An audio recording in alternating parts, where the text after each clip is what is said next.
بسم الله الرحمن الرحيم كل نفس ذائقة الموت وإنما توفون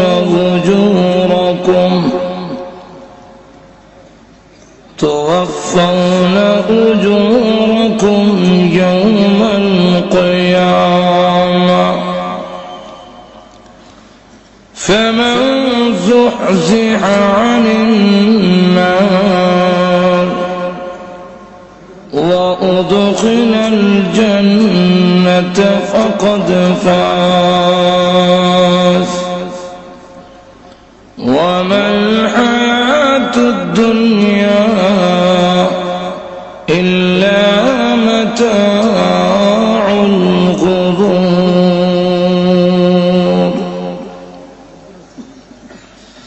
بارك الله لنا ولكم في القرآن العظيم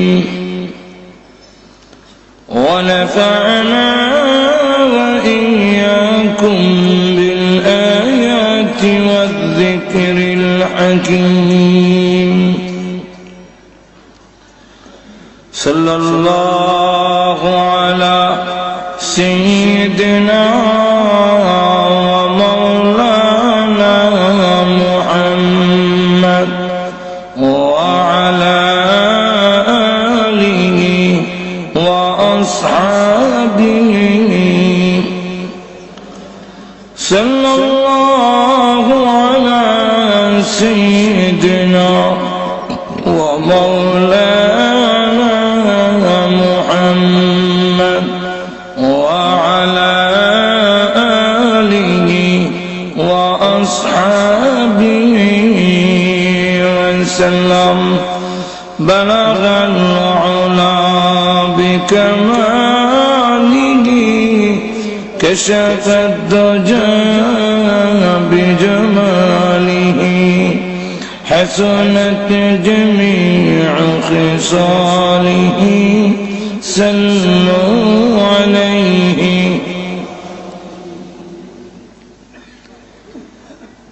আল কাউসার যুব সংগঠন কর্তৃক আয়োজিত আজকের তাফসীরুল কোরআন মাহফিলের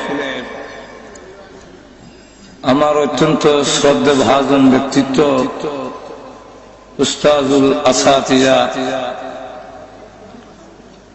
সদরে মুহতারাম দামাত বরকাতুহুম মুআজ্জাজ মুকাররম উলামায়ে কেরাম, উপস্থিত সমবেত প্রাণপ্রিয় মুসলমান ভাইরা, পর্দার অন্তরালে অবস্থানরত অত্যন্ত শ্রদ্ধেয় মা,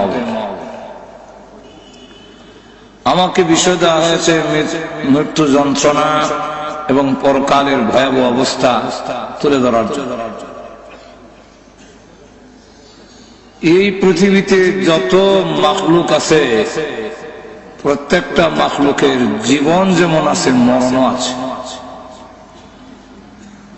এই মাসআলায় সারা বিশ্ব একমত, এটার মধ্যে দ্বিমত নাই। বিশ্বাসে সব একমত কিন্তু আমলে একমত না। মুখ দিয়ে বলে 1 মিনিটের নাই ভরসা, কিন্তু হারমোনি বাজানি ছাড়া না।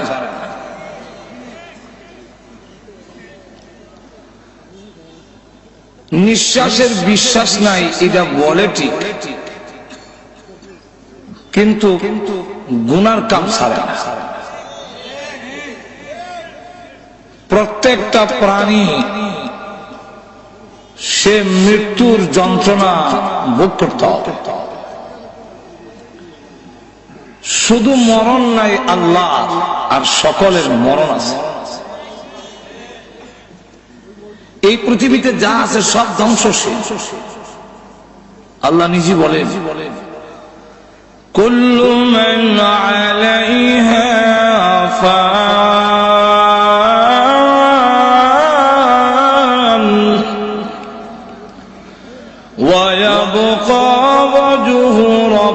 ربك ذو الجلال والإكرام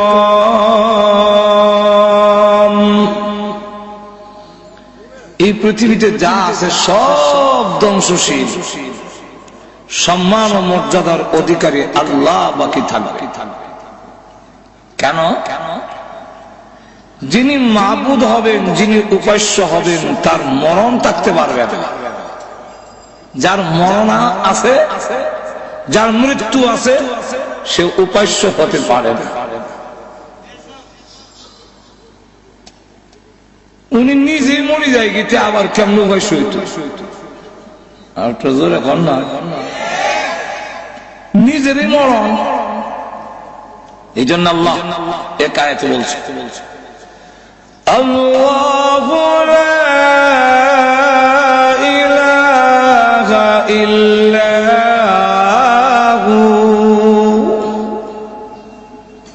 আল্লাহ যিনি ছাড়া আর কোন মাবুদ নাই, আর কোন উপাস্য নাই। কেন? মাবুদ হইতে গেলে, উপাস্য হইতে গেলে কতগুলো কোয়ালিটি, সিফত, গুণ লাগে। এর মধ্যে প্রথম নম্বর গুলো আল্লাহ তুলে ধরছেন, আল হাইয়ুল কাইয়্যুম,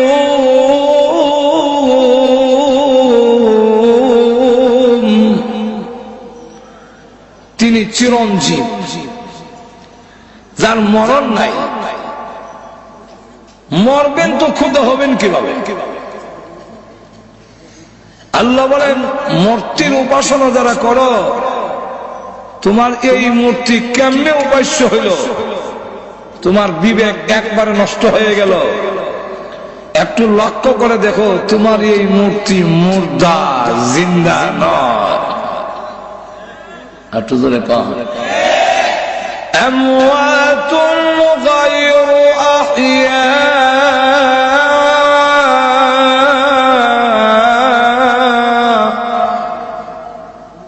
আমওয়াতুন গায়রু আহইয়া, সব মরা,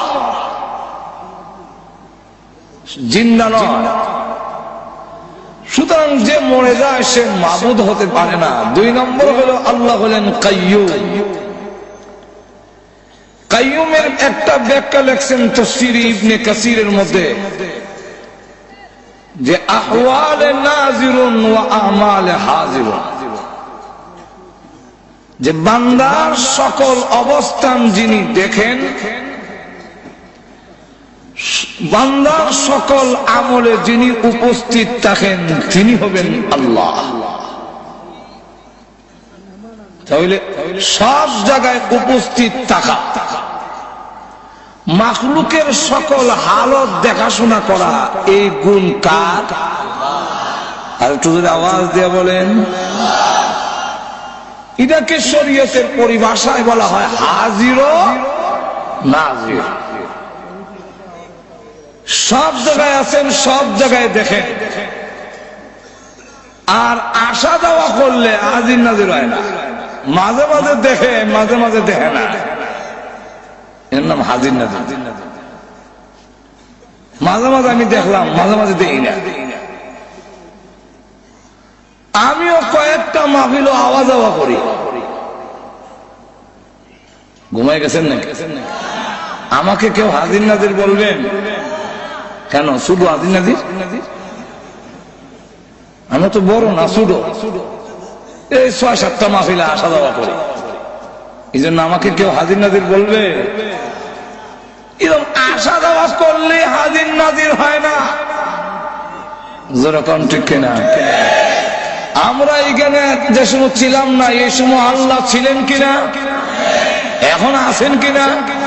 চলে গেল, থাকবেন কিনা? আমাদেরকে এখন দেখেন কিনা? ঘরের ভিতরে গেলে, হাড়ের ভিতরে, গাতার ভিতরে, সর্ব অবস্থায় আল্লাহ। এরকম যোগ্যতা না থাকলে তিনি আল্লাহ হতে পারেন না। তিনি উপাস্য হতে, যাক ওই দিকে আমি এখন যাওয়ার সময় নাই। মোট কথা হলো আল্লাহ রাব্বুল আলামিন চিরঞ্জীব। আল্লাহ সবসময় আছেন, সবসময় থাকবেন।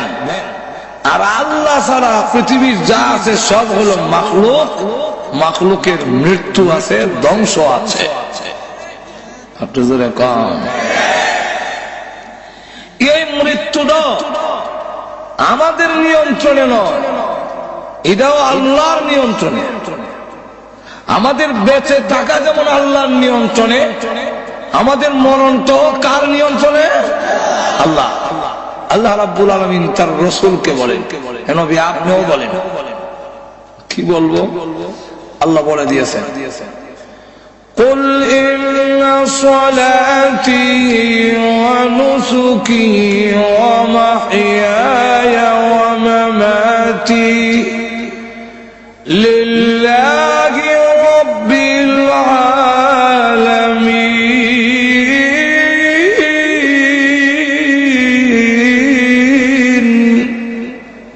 হে রাসূল আপনিও বলেন যে আমার নামাজ, আমার কুরবানি, আমার জীবন এবং আমার মরণ ওই আল্লাহর জন্য, যিনি তামাম জগতের পালনেওয়ালা। বিশ্ব নবীর মরণ জীবন আল্লাহর হাতে। প্রত্যেকটা প্রাণী তার মৃত্যু যন্ত্রণা ভোগ করতে হবে। মরণের সময় তার যন্ত্রণা হবেই, কেউ রেহাই পাবে না। আম্মা জান আয়েশা বলেন, ইয়া রাসূলুল্লাহ, যারা মুমিন তাদের কি মৃত্যুর কষ্ট হবে? আল্লাহ রাসূল বলেন, হ্যাঁ হবে। ওগো নবীজি, মুমিনের যদি মরণ কষ্ট হয় তাহলে আর মুমিনের ইজ্জত রইল কোথায়? কাফিররা কষ্ট হবে, মুমিনেরও কষ্ট হবে, তাহলে আর মুমিনের ইজ্জত রইল কই? আল্লাহর নবী বলেন, আয়েশা, মুমিনের মৃত্যু যন্ত্রণা যদিও হবে, কিন্তু মুমিনের মরণের যন্ত্রণা কষ্টদায়ক থাকবে না, আনন্দে রূপান্তরিত হয়ে যাবে। হবে, কিন্তু কষ্টটা কষ্ট থাকবে না। কেমনে থাকবে না এটা বলবো পরে, কিন্তু আগে মৃত্যু হবে এবং মৃত্যুর যন্ত্রণা থেকে কেউ রেহাই পাবে না। যেরকম ঠিক কিনা? ওই দিন যখন ধরবে আর সারাসারি নেই। আল্লাহ বলে, কাল্লা ইযা বালাগাতিত তারাকি ওয়াকিলা মান রাক, যখন কণ্ঠনালীতে তার প্রাণ এসে যাবে, 500 ফেরেশতাকে তাকে চাপ দিয়া ধরবে। মুমিন যদি হয়, রহমতের ফেরেশতা আল্লামা জালালউদ্দিন সুয়ুতী রহমাতুল্লাহ আলাইহি নূরুস সুদূর ফি আহওয়ালিল কুবুর এই কিতাবে লেখেন যে 500 মুমিন যদি হয়, 500 রহমতের ফেরেশতা তাকে চাপ দিয়া ধরে। আর যদি কাফের হয়, গজবের ফেরেশতা তাকে চাপ দিয়া ধরে। চাপ দিয়া যখন ধরবে আর মৃত্যু যন্ত্রণা শুরু হবে, পায়ের বুড়া আঙ্গুলের নখের গুড়ির থেকে, সেখান থেকে যন্ত্রণা শুরু হয়ে আসে। চাপ দিয়া যখন ধরে, এইভাবে চাপতে চাপতে কণ্ঠনালীতে যখন জান আইব, দম অনইব, বুঝিলেছি আর কোন কেউ সারানি সম্ভব না। জনসম্পদ যা আছে সব দিবে, কিন্তু ফেরেশতা ছাড়ে না। আমার স্থাবর অস্থাবর সম্পত্তি যা আছে সব নাও। তাহলে মৌলভীবাজারের যা আছে সব না, তাম পৃথিবী নাও, আমারে সারি দাও। সুম্মা ইউনজিহি কাল্লাহ, তখন সে আর উপায় নেই। কিলার ফাইল কর্তা লুকায়। এই কারণে তাফসীর কারকরা বলেন, যে কিলার বক্তব্য ফেরেশতাও হতে পারে, আবার যাকে ধরছে সেই মৃত ব্যক্তিও হতে পারে, যার সাকরাত আরম্ভ হয়েছে ওই ব্যক্তি। কিলা মান রাক,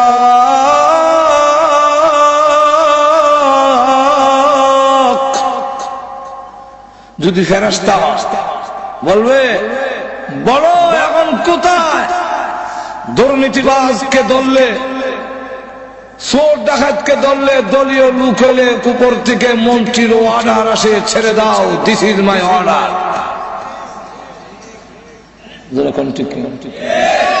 এখন কই আসেনি কেউ আমাদের হাত থেকে তোমাকে ছাড়াতে পারে? ঝাড়ফুঁক করনেওয়ালা, তদবির করনেওয়ালা কোন ডাক্তার কবিরাজকে আছে যে ছাড়াতে পারবে? আর যদি বক্তব্য ওই সাকরাতগ্রস্ত রোগীর মানুষের হয়, তাহলে বলবে মান রাক, কই আমার ঝাড়ফুঁক করনেওয়ালা, এখন আমাকে ঝাড়ো, আমাকে ছাড়াও। কিন্তু দেখবে কোন সারা শব্দ নাই, কেউ জবাব দেয় না। তখন তার ইয়াকিন, বিশ্বাস হয়ে যাবে যে এখন আমার যেতেই হবে, আমার বিদায়ের সময় এসে গেছে, এখন কেউ আমাকে ধরে রাখতে পারবে? একটু জোরে কর। وظن أنه الفراق,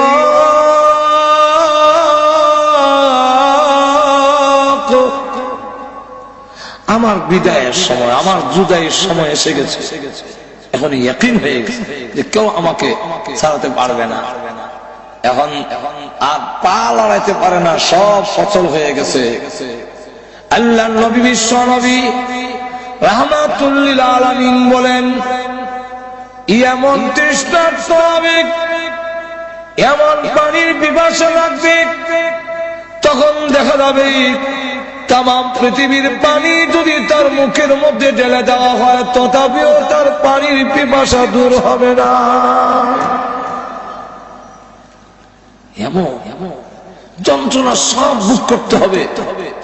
হযরত মূসা আলাইহিস সালাতু ওয়াস সালাম আল্লাহর পয়গম্বর, ইন্তেকালের পরে একজন স্বপ্নে দেখে জিজ্ঞাসা করলো, হুজুর মৃত্যু যন্ত্রণা কি আপনি কষ্ট পেয়েছেন? উনি বলেন, কতগুলো বিষাক্ত কাঁটা আমার পেটের ভিতরে ঢুকাইয়া সমস্ত রোগের মধ্যে পেঁচাইয়া কয়েক হাজার লোকে এক জুড়ে একবারে টান মারলে যদ্দূর কষ্ট হবে এর চাইতে বেশি কষ্ট আমার হয়েছে। জালালউদ্দিন সৈয়দী রহমাতুল্লাহ আলাইহি ওনার কিতাবের মধ্যে লেখেন, ঈসা আলাইহিস সালাতু ওয়াস সালাম এক কবরে গিয়ে বললেন, কুম বিইজনিল্লাহ, আল্লাহর হুকুমে উঠো। এমনি কবর থেকে একজন উঠছে, জিজ্ঞাসা করলো, মান আনতা ওয়া মা ইসমুকা, তুমি কে, তোমার নাম কি? উনি বলেন, আমার নাম সাম, আমি নূহ আলাইহিস সালামের ছেলে। হযরত ঈসা আলাইহিস সালাতু ওয়াস সালাম কয়েকটা প্রশ্ন করেছিলেন। আমি যে পয়েন্টটা আপনাদেরকে বুঝাইতে চাই, ওনাকে ঈসা আলাইহিস সালাম জিজ্ঞাসা করলেন, আপনি কি আবারও কবরে যেতে চান না দুনিয়াতে থাকতে চান? যদি থাকতে চান আমি আল্লাহর কাছে বলবো, ফরিয়াদ করব, আল্লাহ আপনাকে কয়েকদিন পৃথিবীতে থাকার সুযোগ যেন দেয়। হযরত সাম আলাইহিস সালাম বলেন, ও ভাই ঈসা, এখন যদি আমি আবার দুনিয়াতে থাকতে চাই, আর আমার ভিতরে যে রূহ আসছে, আমি যে জিন্দা হইছি, এই রূহকে নেওয়ার জন্য আবারও আজরাইল আসবে।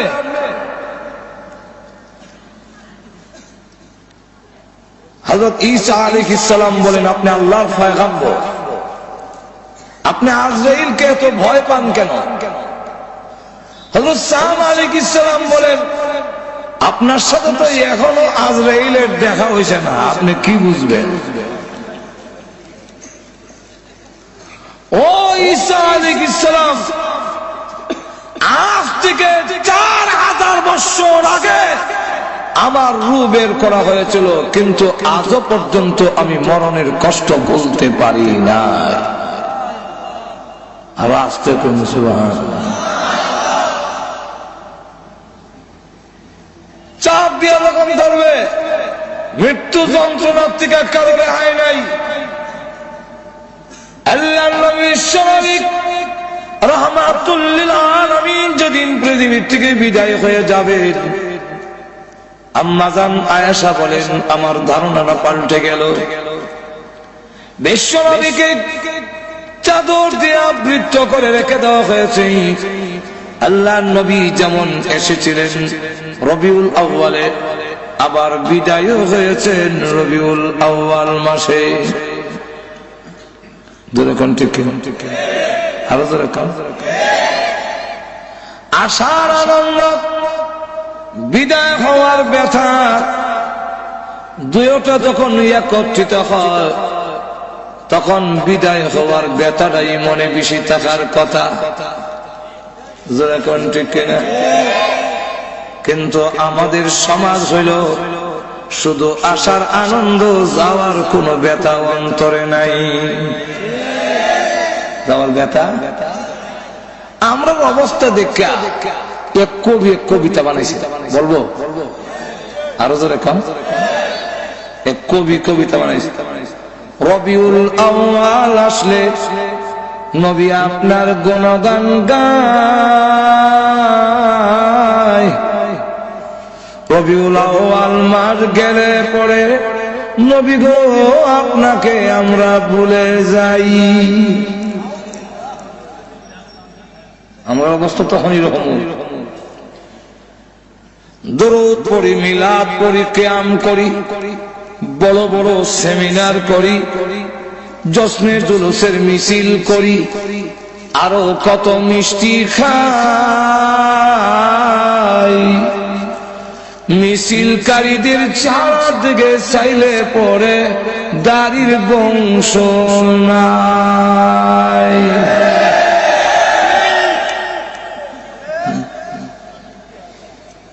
বলেন দেখি কবির এই কবিতাটা আমাদের সাথে মিল আছে কিনা? আল্লাহর নবী রাহমাতুল লিল আলামিন পৃথিবী থেকে যেদিন বিদায় হয়ে যাবে, আম্মা জান আয়েশা বলেন চাদর দিয়ে নবীজিকে আবৃত করে ডেকে রেখেছি। হঠাৎ করে আমি তাকায় দেখি আল্লাহর নবী চাদরের ভিতরে একটা হাত একবার গোটায়, হাতটা আবার লম্বা করেন, পা এভাবে গোটায়, আবার পা লম্বা করেন। যে আমরা খিচুড়ি যে শুরু হয়, সাকাত আরম্ভ হবার সময় দেখবেন এমন কিছু টানা এসরা শুরু হয়। আমরা ঘুমো ধরিলেছে না গেছে। আম্মা এসে বলেন আমি আপনি বিশ্ব নবীর শরীর মোবারক থেকে চাদরটা একটু উঠালাম, কেন এমন শুরু করে দিয়েছেন? নিষ্পাপ নবী, আল্লাহর নবী মাসুম, আল্লাহর নবী বিশ্ব নবী যিনি, উনি বলেন আল্লাহ করে ওনার সম্মান তামাম পৃথিবীর ঊর্ধ্বে কারোর সাথে তুলনা হয় না, এর মধ্যে কোনো সন্দেহ নাই। কিন্তু লক্ষ্য করে দেখুন আম্মা জান আয়েশা সিদ্দিকা রাদিয়াল্লাহু আনহা বলেন পৃথিবীর মানুষেরা রে, আমার ধারণা পাল্টে গেল। আমি যেই মাত্র আল্লাহর নবীর শরীর মোবারক থেকে চাদর সরালাম, এমনি তাকায়া দেখি নবীজির মাথা মোবারক থেকে নিয়ে পা মোবারক পর্যন্ত এমন কোন পশম মোবারক নাই যেখান থেকে আল্লাহর নবীর ঘাম বের হয় নাই। আমার ধারণা পাল্টে গেল। নবী যদি রকম, তাহলে আল্লাহ বলছেন কুল্লু নাফসিন যায়িকাতুল মাউত, এই আয়াত 100% ঠিক। এত জোরে কোন?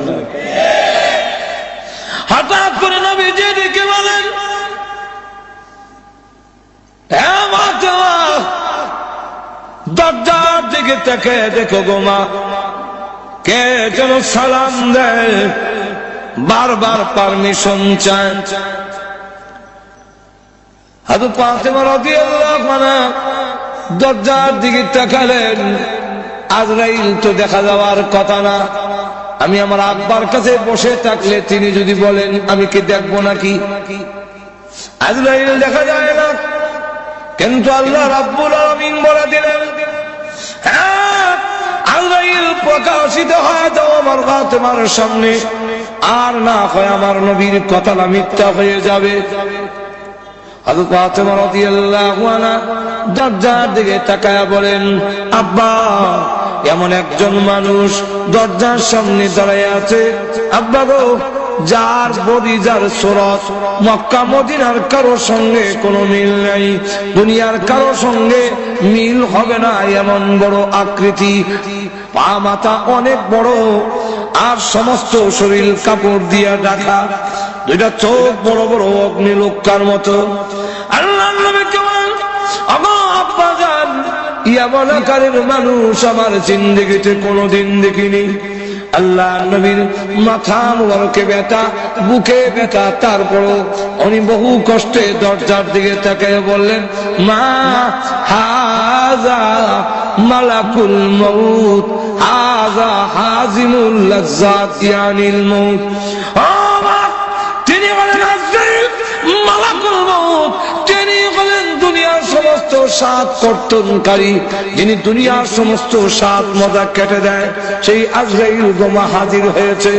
হযরত ফাতেমা রাদিয়াল্লাহু আনহা বলেন, ওগো আব্বা জান, এই মুহূর্তে কেন তিনি আসলেন? কয়েক সপ্তাহ ধরে আপনি অসুস্থ, এই মুহূর্তে কেন এসেছেন? আমার বুঝবার বাকি নাই, আপনাকে নেওয়ার জন্য এসেছেন। না, পারমিশন দিব না, অনুমতি দেওয়া হবে না আপনার এই ঘরে ঢোকার জন্য। আপনি পৃথিবীর থেকে বিদায় হয়ে গেলে আমি কোথায় যাব? কার কাছে দুঃখ প্রকাশ করব? হাসান হোসেন কার কাছে গিয়ে প্রবোধ নেবে? না, পারমিশন দিব না। আল্লাহ নবী রেখে বলে, ও ফাতেমা, দরজা বন্ধ করে রাখতে পারো, কিন্তু জেনে রাখো আজরাইলকে ফিরায় রাখা সম্ভব নয়। মাগো, কারো পারমিশন নেয় না, কারো ঢোকার জন্য আজরাইল অনুমতি নেয় না। এটা আমার সম্মান, এটা আমার মর্যাদা, আমার অনুমতি নিয়ে ঢুকতে চায়। অনুমতি যদি না দাও, সে কিন্তু অনুমতি ছাড়া ঢোকার পারমিশন তাকে আল্লাহ দিয়ে রেখেছেন। সুতরাং পারমিশন দিয়ে দাও, অনুমতি দিয়ে দাও, জানায়া দাও আমি বলেছি করে ঢোকার জন্য। আজরাইলকে যখন অনুমতি দেওয়া হলো, তিনি এসে বলেন, আসসালাতু ওয়াসসালামু আলাইকা ইয়া রাসূলুল্লাহ, আল্লাহ আমাকে পাঠিয়েছেন, আপনি যদি যেতে চান গো আপনাকে নিয়ে যাব, তাতে যদি চান আল্লাহ হায়াত বাড়ায়া দিবে, কোনটা করবেন? আল্লাহর নবী বলেন, তুমি অপেক্ষা করো, যাবো কি যাব না এখন বলবো না, হাত্তা ইয়াতিয়ানি জিবরাইল, জিবরাইল আমার কাছে আসার আগ পর্যন্ত তুমি অপেক্ষা করো। জিবরাইল আসার পরে আল্লাহর নবী রেখে বলেন, জিবরাইল, আজরাইল বলে আমার নাকি যাওয়ার সময় হয়ে গেছে, তোমার মতামত কি? জিবরাইল আলাইহিস সালাতু ওয়াস সালাম তখন কোরআন শরীফের একটি আয়াত তিনি পড়লেন, ইন্নাকা মাইতুন ওয়া ইন্নাহুম মাইতুন। ওগো নবী, আল্লাহ আগেই বলেছেন আপনিও মরণশীল, তারাও আপনার দুশমনরা। আমার মা বুঝুনি গেল, কিছু হানা কন্যা কেন? রাসূলকে বলতেছেন ইন্নাকা মাইতুন ওয়া ইন্নাহুম মাইতুন, আপনিও মরণশীল, আপনার দুশমনরাও মরণশীল।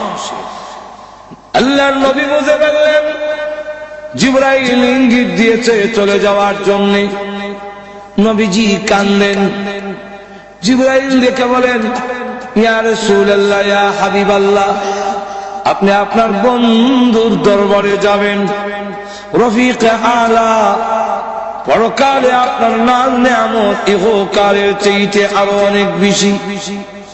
ওগো নবীজি, সম্মান বেশি হবে, আপনি কাঁদেন কেন?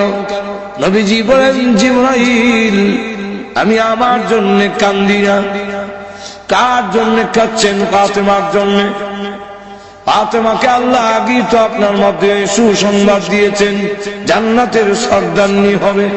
নবীজি বলেন, না, আমি ফাতেমার জন্য কান্দি না, হাসান হুসেনের জন্য কান্দেন। হাসান হুসেনকে সুসংবাদ দেওয়া হয়েছে তারা জান্নাতের যুবকদের লিডার হবে।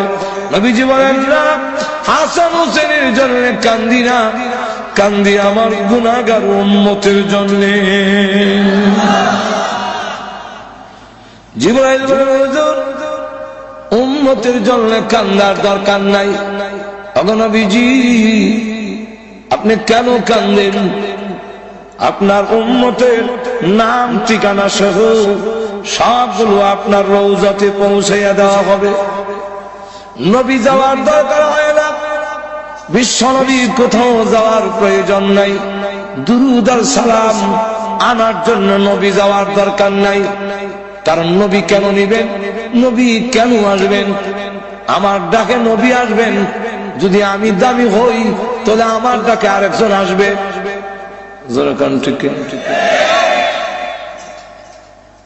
হুজুর যদি ডাক দেখে এদিকে আইব,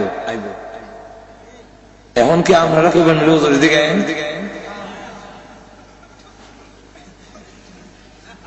যার দাম বেশি ওনারা ডাক দেয়া কখন জানাবেন আপনি আইয়া নেন। আল্লাহ নবীর সম্মান বেশি, নবীকে বলা যায় না নবী আসেন আয়া নেন দুরূদ সালাম। গেল একটা। আর একটা হইল আমরা দুরূদ আর সালাম পড়ি, এগুলা কি নবীর লাভ না আমাদের লাভ? লাভটা কার? তাহলে দুরূদ সালাম পৌঁছানোর ব্যবস্থা তো আমরা না করতাম, লাভ আপনি আর রসুলাই নিত। আমার লক্ষ্য বলে দেখুন, আল্লাহ নবী বিশ্ব নবী রাহমাতুল লিল আলামিনকে জিবরাইল আলাইহিস সালাতু ওয়াস সালাম বলতেছেন, ইয়া রাসূলুল্লাহ, ইয়া হাবিবাল্লাহ, আল্লাহর নবী গো, কান্নার দরকার নাই, আপনার উম্মতের দুরূদ আর সালাম পৌঁছাইয়া দেওয়া হবে। আমিও আছি, একজন ফেরেশতা আল্লাহ তৈরি করে রেখেছেন। পৃথিবীর যতগুলো মাখলুক আছে, আম্মার ইবনে ইয়াসির থেকে বর্ণিত হাদিস, ওই ফেরেশতার ততটা কান আছে। পৃথিবীর যেই কোনো জায়গায় যেই কোনো লোক যদি দরুদ পড়ে, তার বাবার নাম, দাদার নাম, 14 গোষ্ঠীর নাম সহ ঠিকানা সহ মুহূর্তের মধ্যে আল্লাহর নবীর কাছে পৌঁছাইয়া দেওয়া হয়। নবী নেওয়ার দরকার নাই। আগে নবীজি কান্দেন না, আপনার উম্মতের সংবাদ আপনি পেয়ে যাবেন। এটাও তো আল্লাহ আগে আপনাকে জানাইয়ে দিয়েছেন। নবীজি ডাক দেওয়ার জিবরাইল, উম্মতের সংবাদ পাবো কি পাবো না এই জন্য কান্দি না জিবরাইল।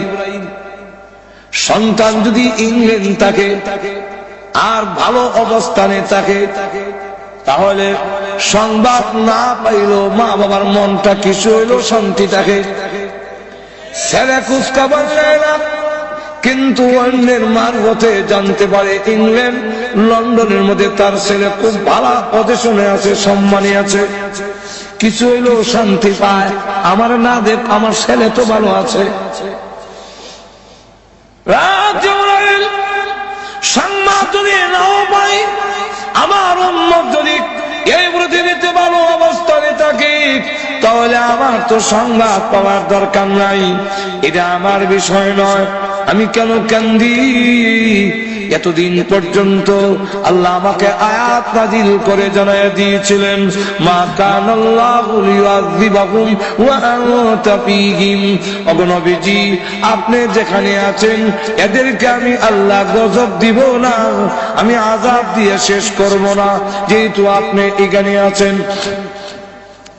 ও জিবরাইল, আমি রাসূল যখন পৃথিবী থেকে বিদায় হয়ে যাব, তখন আমার উম্মতের জিম্মাদার কে হবে? তাম পৃথিবীর উম্মতে মুহাম্মদী যদি একসাথে আল্লাহ গজব দিয়ে শেষ করে ফেলে, আমার উম্মতের দায়িত্ব কে নেবে? কে এই দায়িত্ব গ্রহণ করবে? এমনি আল্লাহ ডাক দিয়ে বলেন, ওরে জিবরাইল, আমার বন্ধুকে বলো চোখের পানি মুছে ফেলার জন্য।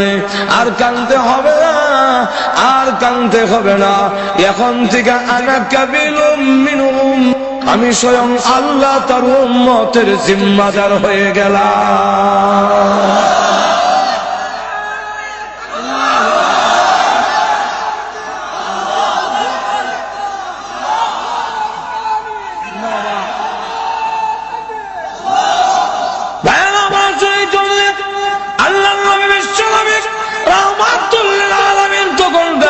বলেন, রে জিবরাইল আজরাইল, এবার আমার রূহ তুমি বের করো। এমনি জিবরাইল আজরাইল যখন নবীজির সিনা মুবারকে হাত রাখলেন, ফি কবজির রূহিহি, রাসূলের রূহ মুবারক কবজ করবেন। আল্লাহর নবী জিজ্ঞাসা করেন, আজরাইল তুমি আমার মুখে হাত রেখেছো, মনে হয় যেন উহুদ পাহাড়টা আমার বুকে রেখে দিয়েছো। আজরাইল বলে, আল্লাহর নবী এত সহজে কারো রূহ বের করি নাই, কোনদিন করব না। এরপর এরকম আল্লাহর নবী বিশ্ব নবী রাহমাতুল লিল আলামিন একটি পাত্রের মধ্যে হাত ভিজায় মুখের মধ্যে মালিশ করে আর বলে, আল্লাহুম্মা বির রাফিকিল আলা, আল্লাহুম্মা ইন্নী আউযু বিকা মিন সাকরাতিল মাউত ওয়া গামারাতিল মাউত। মরণ বুঝি এত কষ্ট বুঝি মরণ।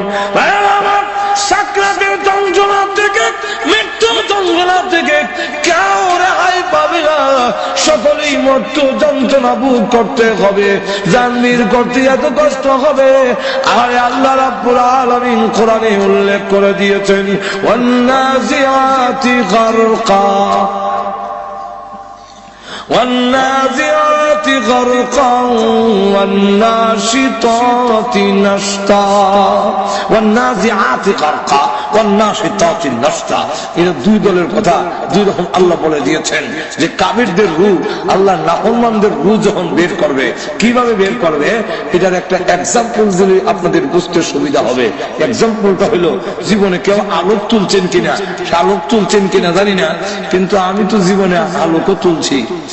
আলোক চিনেন না? চিনেন? শাপলা শালুক যে মাটির তলে, পানির তলে, আর হাতা থাকে, একটু জোরে কোনো হাতা, আর আলোকটা নিচে বলতে মাটির নিচে, পানির নিচে না, খালি পানি না, মাটির নিচে। তো এইভাবে টার্গেট ঠিক করতাম, হাতারা ধরে আলোকটা কই আসতো,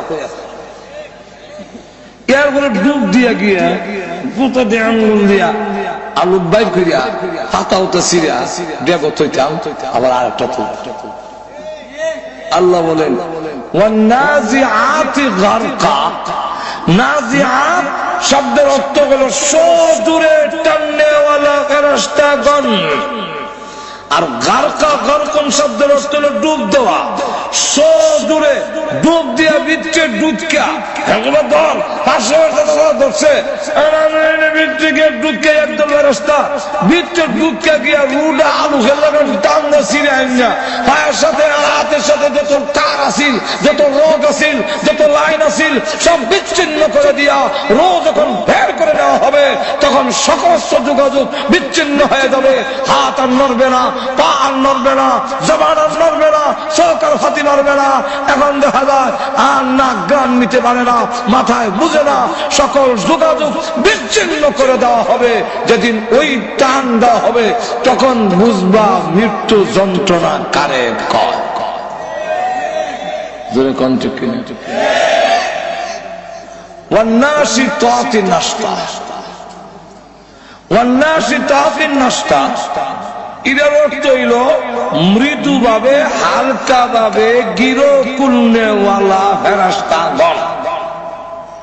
এটাও তাফসীরের কিতাবে উদাহরণ দিছে এইভাবে, আমরা দেশে ফুটকা বেলুন, বেলুন ছিলেন তো আপনারা, বেলুনটারে যখন ফু দিয়া বাতাস দিয়া ফু দেয়, ফু দিলে বেলুনটা অনেক বড় হয়, মুখটার মধ্যে একটা বান দেয়, দিলে বেলুনটা আসছিল মুর্দা, এখন হয়েছে জিন্দা। এখন দেখবেন বেলুন উপরে উঠে ঠিক নামে এমনি যায়, এমনি যায়, এটার ভিতরে রু হয়েছে, ঠিক তেমনি হবে বেলুনের মতো মার দেহের মধ্যে আমার একটা বডি আছে, এটার মধ্যে আল্লাহ এটার মধ্যে ফু দিছে, আল্লাহ বেলুনের মতো এখানে একটা বান দিছে, এখান থেকে রুটা বাড়িয়ে না যায় না কুলা পর্যন্ত, এটা দেখা যাইতো না, এখানে হয়েছে তখন আমিও দেখা যায় লড়ি। আর তো কন্যা আমারও নড়াচড়া। এখন ওই বেলুনের বান্ডা কুল্লা দেওয়ার সময় কিছু হইলো যাতা দেওয়া লাগবো বান্ডা কুলতে গেলে, কারণ এটা ছিল দিচ্ছে আমার দিছে, বুঝাইতাম পারছি কিনা? বান্ডা কি কুলতে গেলে কিছু কষ্ট দেওয়া লাগতো না? ফুটকাটারে কিছু যাতা দেওয়া লাগবো, বাতাস কিছু কমাইতো, কমাইয়া জায়গাটারে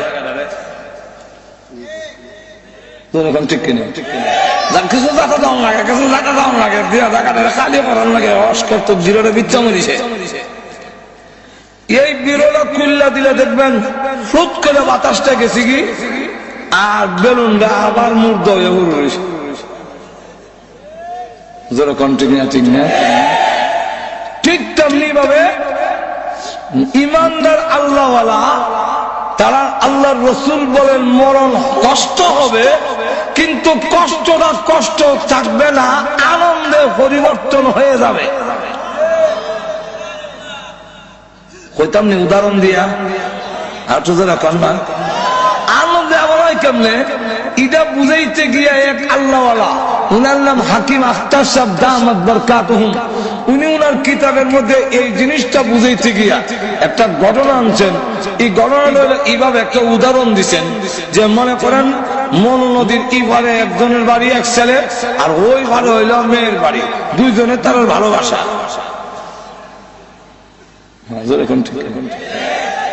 এই ভালোবাসা এমন পর্যায়ে গেছে মারাত্মক। এখন বাপ ভাইয়ে গরম মর্ডার খালি নদীটা ভাই দিবে, ঠ্যাং ভাঙ্গিলেন, এখন আর যাইতে পারে না।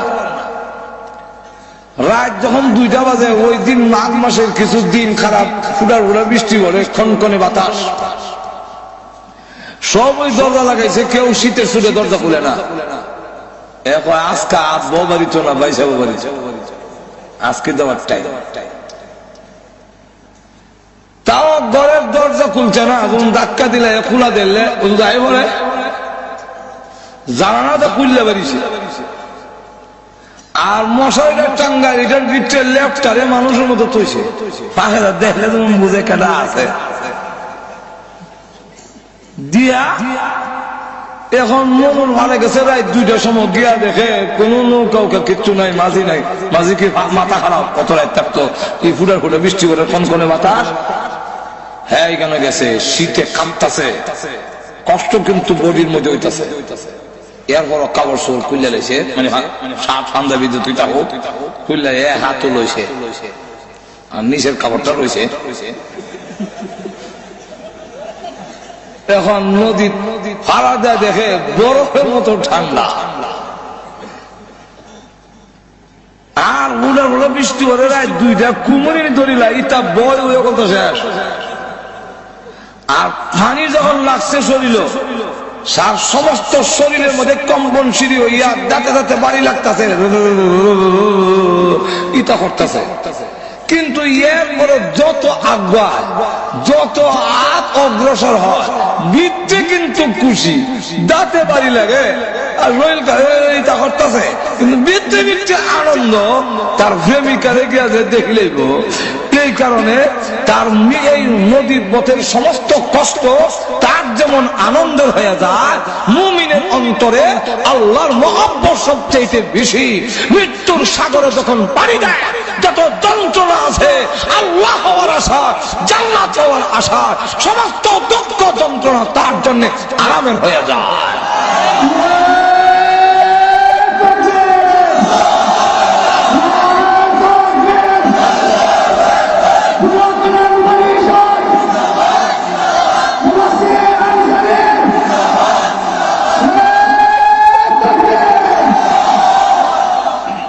এরপরে তখন দেন কেন হইব, দুইটা উদাহরণ আরো দিব।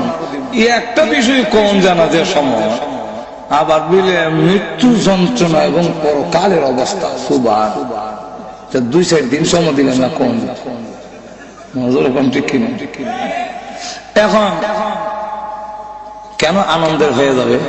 আর একটা এক্সাম্পল, এক ছেলে যুবক মাটি কাটতেছে, টাকায় দেখি যতই টুকরি বইরা দেয় আরো বইরা দেয়, আর ভালো এবার আর একটা উড়া বলতে পারে না, আর বড় খুশি গাম বাইরে হচ্ছে, কিন্তু বেড়া শরীর বড় ফুর্তি দেওয়া যায়। আর কাজে করার বেলা তাড়াতাড়ি অত বারবার এটা মারতাম না, সাইডটা হয়ে যাচ্ছে, সাইডটা হয়ে যায়, সাইডটা হয়ে যায়, এই কথা বারবার হয় এখানে, সাইডটা কি বিপদ ঘটলো? তো আমি খালি বইয়ে বইয়ে কল্পনা করি যে কিতা বিষয়। আবার যখন কাছে এসে দেখি লঙ্গির এখানে খুব উঁচা দেয়া, টান দিয়েছিল দেখি যে তোর কোমর গীত এমনি দেখি খাবারটা করে গেছি, কাগজটা মেয়ে দিঘিটার মধ্যে লেখা তার প্রেমিকার সিডি লেখছে, আমার সালাম নিও, আর 4টার সময় অমুক বাগানে তুমি আসো, আমার সাথে আর তোমার দেখা হবে। ওই প্রেমিকার সালাম ভাইয়া আর জান বাগানে গিয়ে দেখা হইব। এই কারণে চার মাটি কাটার কষ্ট দুঃখ কোনো কষ্টই লাগে না, আনন্দের ঢেউ হইতেছে, কতখানে সাইডটা হইতে যাইতো। ঠিক তেমনি হবে মুমিনের কানের কাছে আল্লাহ ফেরেশতা পাঠাইয়া দিয়া কয়, আমার বান্দারে গিয়ে বান্দা বান্দিরে গিয়া কইও আমি আল্লাহর সালাম নিত। সালামু কওলাম মির রাব্বির রহিম,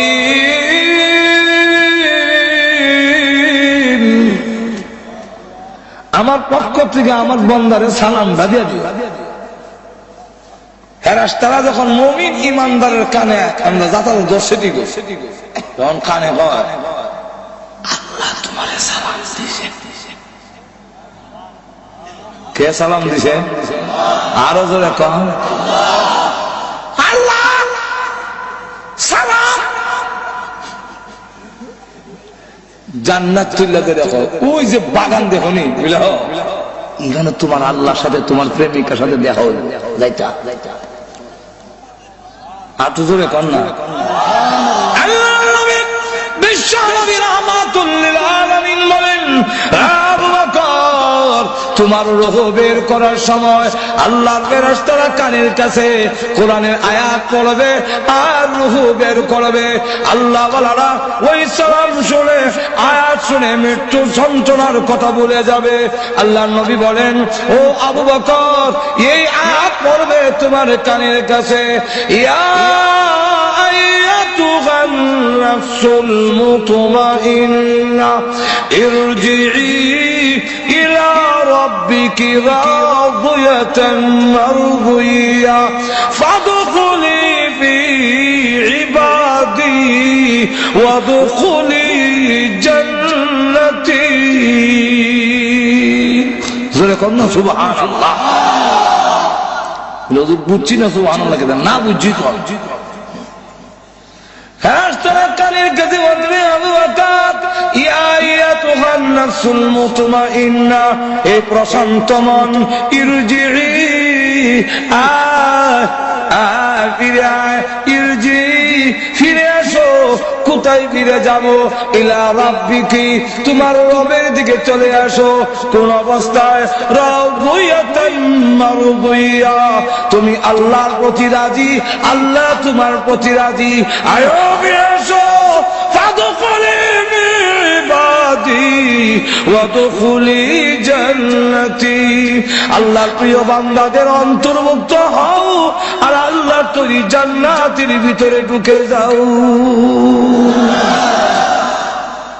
যন্ত্রণা যন্ত্রণা থাকতো না, যন্ত্রণা হইব। আগে এমনি দইরা ফুরা গালতো, দুই অনুফুরা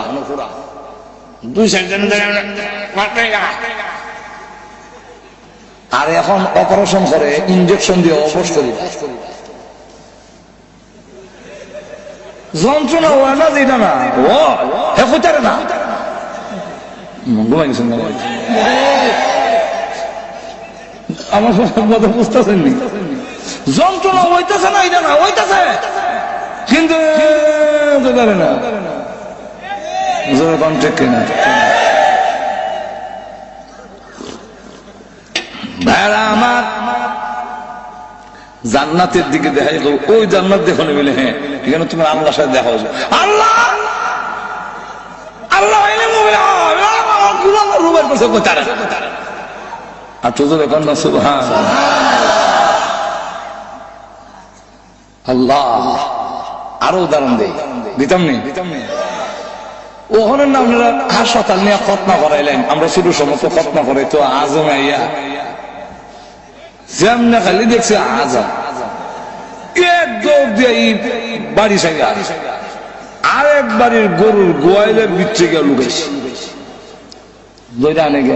বড় ভাই কোন সময় বিদায় করে দিয়েছি ওটারে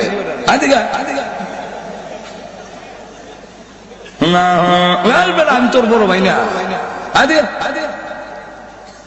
জল চলিত বয়সে আর আজম জোর করে না যখন বয় দিছে বয় দিয়ে দুই ঠ্যাং দুই দিকে আর কল্লা মুখ দিকে বুড়াইয়া আমি দর্শে কি ধরার মতো ওখান থেকে কিনে এই যে ধরার মতো ধর্ষে এমন সময় দেখা যায় আল্লাহ ধরার মতো ধর্ষে আর খালি বেটা আইতার যন্ত্র বাইল করতেছে এটা কাপড়ের মধ্যে কি তো পাউডার লাগাইতেছে ব্যান্ডিস বন্ডিস আর যন্ত্রপাতি দেখা এখনো করলাম আমার গায়ে সইছে না দর্শে না কিন্তু দেখবেন চিল্লায় মরে যাই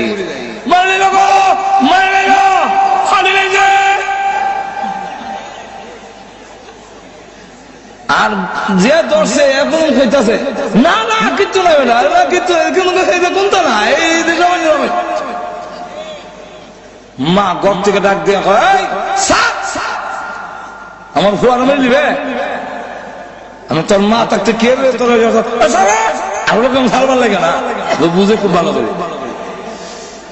এখন হ্যাঁ আবার মিষ্টি খুব পছন্দ করে ছোট সময় তো মিষ্টি খাবে বড় ভাগ না তো একলা মিষ্টি বাড়িয়েছে মুখ নিয়ে একলা মিষ্টি দেয় তো মুখের সামনে না দেখ রসগোল্লাটা দেখ তেমনি খালি রসগোল্লা দেখছে এখন আর যন্ত্রের দিকে খেয়াল নাই তো যন্ত্রণাও নাই এখন খালি হেওয়ানিটা আছে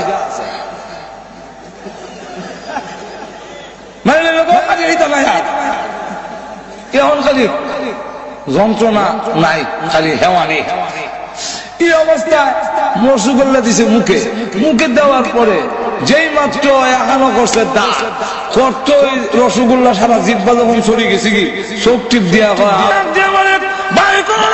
চিন্তা করো না গাবড়ে ওই জান্নাত টাকা দেখো জান্নাতের দিকে তাকাইয়া রসগোল্লা শরবতের গ্লাস মুখের সামনে দেখায় তোরে খাওয়াইতাম এই অবস্থা দেখে আজরাইল কোন সময় তার রূহ বের করেছে একটুকু খবর থাকবে না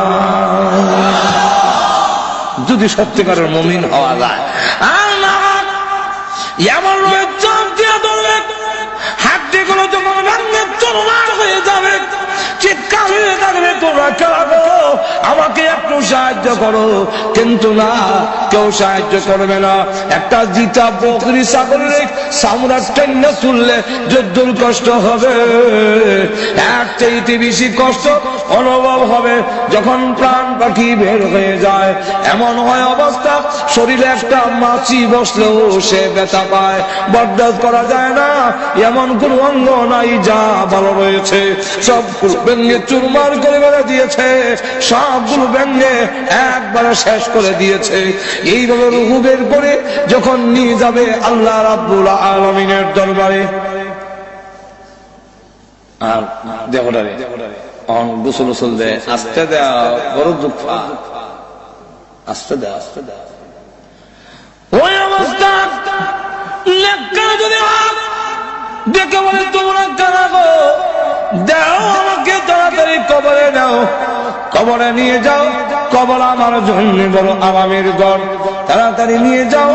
আর যদি গুনাহগার হয় ডেকে বলে আমার নিও না, বিদায় দিও না। এই দেহটাকে কবর নিয়ে শুয়ে দিলে আযাবের কোনো সীমা থাকবে না। কবরে যখন নিয়ে যাক, কবরের আযাব থেকে কবরে হাই পাবে না। আল্লাহর নবী বিশ্ব নবী রাহমাতুল লিল আলামিন বলেন, কবরের আযাব থেকে যদি রেহাই পেত আমার সাদ ইবনে আবি আমার সাদ ইবনে মুআয রাদিয়াল্লাহু আনহু রেহাই পেত। হযরত খাদিজাতুল কুবরা রাদিয়াল্লাহু আনহা কান্দে, আম্মা জান আয়েশা খাদিজাতুল কুবরা চোখের পানি ছেড়ে দিয়ে ইন্তেকালের সময় কান্দে। আল্লাহর নবী জিজ্ঞাসা করেন, ও খাদিজা কেন কাঁদো? কান্দি কারণে আমি পৃথিবীর থেকে বিদায় হয়ে যাবো গো নবীজি, কিন্তু ভয় লাগে।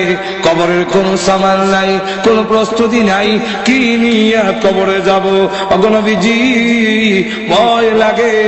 আল্লাহ নবীকে আরো বলেন আরেকটার জন্য কান্দি। একটা হলো আমি পৃথিবীর থেকে বিদায় হইয়া কবর কি লইয়া যাব, কবরের কোন সামান আমি খাদিজাতুল কুবরা নাই, এই কারণে। আর একটা কারণ হলো মক্কার বেঈমান কাফেররা আপনার প্রতি নির্যাতন করে, আপনাকে কষ্ট দেয়। আমি খাদিজা আপনার পাশে ছিলাম, আমি বিদায় হয়ে গেলে আপনার সহযোগিতা কে করবে?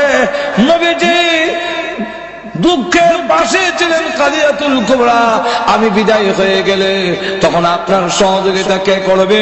ফাতেমা রাদিয়াল্লাহু আনহা এই সময় ছোট ডাক দিয়ে বলে, মা আপনি কাঁদলেন না, আপনি বিদায় হয়ে গেল, আমি ফাতেমা আব্বার সাথে আছি, জীবন যেতে পারে আমি আমার বাবাকে ছেড়ে দূরে যাব না। এই জন্য আল্লাহর নবী যখন দাওয়াতের কাজে যেতেন ফাতেমা পিছনে কোমর ধরে রাখত, কাপড় ধরে রাখত। হযরত খাদিজাতুল কুবরা রাদিয়াল্লাহু আনহা যখন কাঁদলে আল্লাহর নবী বিশ্ব নবী রাহমাতুল লিল আলামিন ডাক দিয়ে বলেন, খাদিজা কাঁদো না, তোমার সতীনদের কাছে আমার সালাম পৌঁছাইয়া দিও। হযরত খাদিজাতুল কুবরা বলেন, ইয়া রাসূলুল্লাহ আমার সতীন কেন আবার সালাম দিতাম? আপনি তো আমার আগে আর কোন বিয়ে করেননি, কেদা গেল আমার আগে সালাম দিতাম গিয়ে।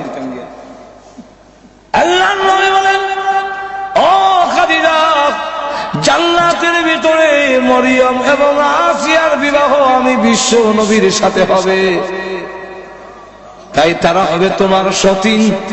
এই কথার মাধ্যমে জানাইয়া দিলাম সালাম দিও। এর অর্থ হলো তুমিও আল্লাহর তৈরি জান্নাতের ভিতরে চলে যাচ্ছ। তাদেরকে সালাম